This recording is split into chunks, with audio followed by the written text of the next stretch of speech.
Professor Eyal Zisser, Vice Rector of the Tel-Aviv University. Good evening. Evening. Well, let's start with first of all, thank you for joining us. And let's start with the re-emerging peace process.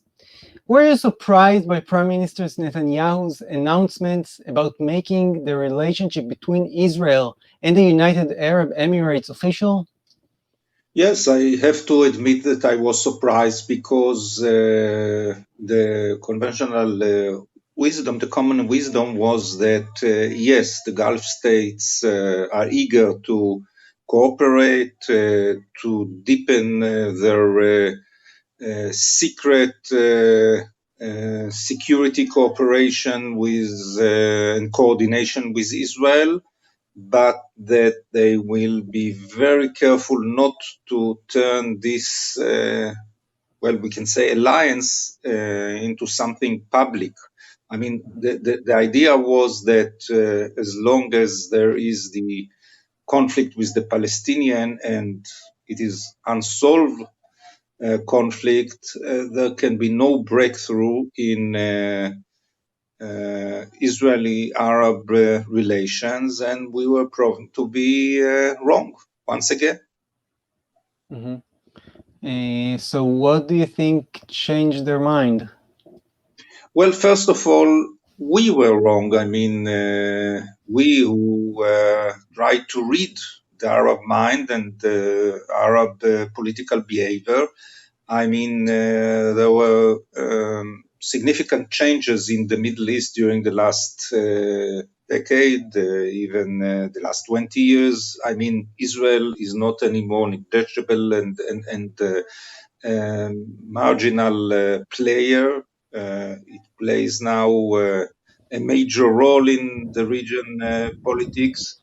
It has a lot to offer to the Gulf states. The Palestinian cause is not as important as it was, and of course, the shadow of Iran, the role played by the Trump administration. So, if you bring all of those factors together, you can understand why they decided first the Emirates. They might be followed by Oman, Bahrain, maybe even Mohammed bin Salman of Saudi Arabia. To make normalization with Israel and to make their secret relations public. You know, I heard an interview of the Emiratian minister explaining that Iran has nothing to do with warming up the relationship with Israel. Is that so? Do you agree? Partially because, if we speak about Egypt, Israeli-Egyptian relations are good, and they have to do with not Iran necessarily, but Turkey, with ISIS operating in the Sinai Peninsula. I mean, each Arab country has its own concern. Mauritania expressed its readiness to normalize relations with Israel, and it has nothing to do with Iran. I mean, Israel is now a key player in the Middle East. The Trump administration, the United States is a key player in the Middle East, and everybody understands that if they want to be on the right side, that they should join Israel, they should join the Americans, but clearly Iran had to do with the Emirate-Israeli relations because Iran became an imminent, significant threat for the stability in the Gulf, and to ensure stability, you need Israel. So what you're basically saying is that each Arab country is unique in its interests and the way it might build relationships with Israel. And how major is the part that, in your opinion, the part that the U.S. played in the deal? Once again, I think it is important. I mean, looking back at the past, also with Egypt, Sadat wanted to make peace in 77 with Israel, but we both needed the Americans, not only to communicate, to mediate, but also because part of the deal had to do with the improvement in American Egyptian relations. Also here, that the Emirates feel that, eventually it will be the United States that will have to defend them if they are being attacked by Iran. So the Americans are here. We cannot ignore their role. It's not the only story or the only cause, but they do play a role, and this time a very positive role. Mm-hmm. So, do you think that this agreement will last even if President Trump loses the elections this November? Yes, first of all, we heard that candidate Biden support warmly this agreement, and once again, it had to do with many basic concerns and many significant interests of the Emirate that had to do with Iran, that had to do in their readiness and need to cooperate with Israel on many levels. It had to do with the Emirate, the way it perceived itself as a key player. If you want to become a key player in the Gulf, you need to make peace with Israel. That's what Qatar understood, 20, 25 years ago, and was the first to normalize relations with Israel in the 90s. Then they decided to gamble on Iran, on Turkey, and other. But this move has to do, first of all, with Emirate interests, not with American pressure or with Trump administration efforts to facilitate this breakthrough. Mm-hmm. All right, now let's go to a less festive issue, Lebanon. Last time we were here on the show, we discussed a little bit the situation on the border and Hezbollah. However, the disaster in Beirut put the country on a course of fury and grief. And I've seen the French president, Macron, visiting Lebanon. Why? Why are or what are the aspirations of the Lebanese people with regards to France? Well, it's first of all the inspiration of France. France probably still believe that it is an important country in the region and in the world. They are, of course, wrong, but they tend to see themselves as such. Now, there are some, not many, but there are some Lebanese who speak French who are still connected to France, which was the mandatory power that formed modern Lebanon. France played a role in the past. And if you are angry at your own leaders, any foreign leader who comes, well, you might accept him. So I think the welcome had to do with their anger at their own leaders rather than any wish to see France coming back. And clearly, France will not come back because apart from talking, they can do very little as far as the situation in Lebanon is concerned. Yeah, can they offer anything to the Lebanese people? I mean, obviously they're not taking their mandate back, but is there anything that they can do, or is just, as you said, pure aspirations that have do not have anything behind it?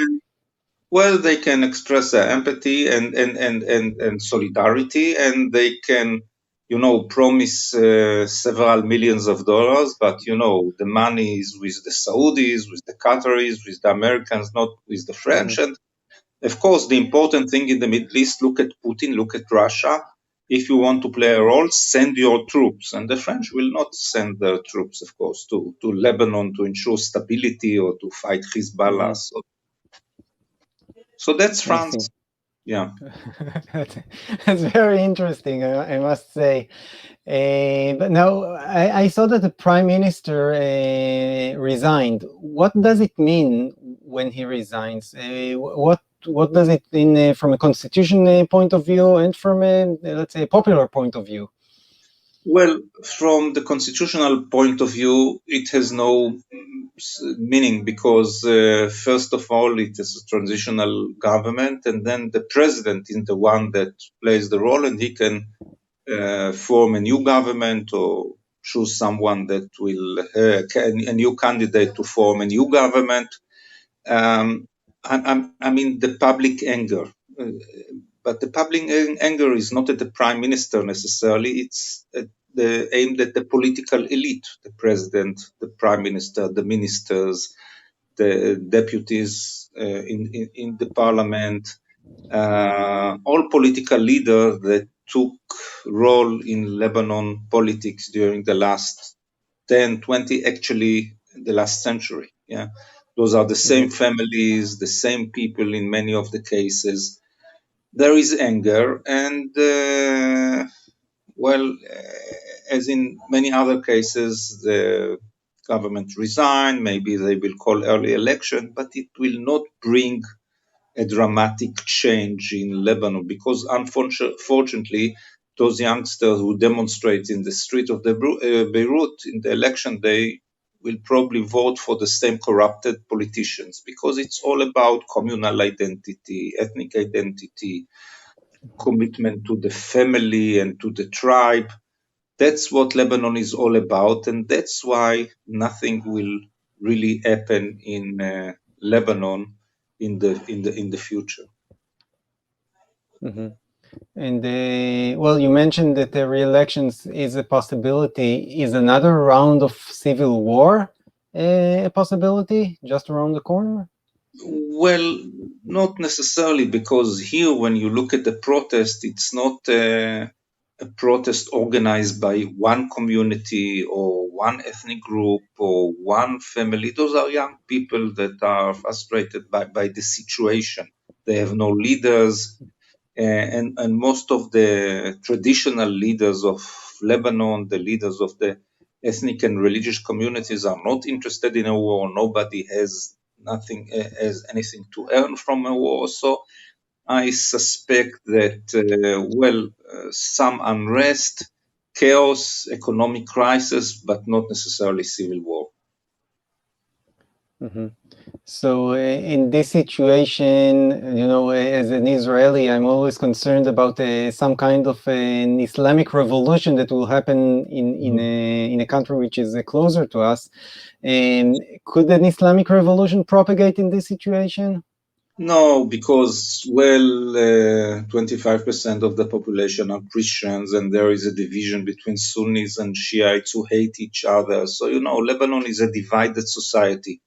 This is the reason why it's so weak as a state, and the institutions are so weak. But this is also an advantage because nobody is strong enough to take over, even not Hezbollah, to take over and become, the dictator like Bashar al-Assad or the Assad dynasty, the Alawites in Syria. So this keeps the balance between the rival groups and prevent deterioration into a civil war, prevent the possibility that an Islamic force will emerge and take power. So the fractions have their own advantage. Yeah, indeed. Yes, indeed. Yeah. Well, okay, Professor Eyal Zisser, thank you so much for joining us today. Thank you.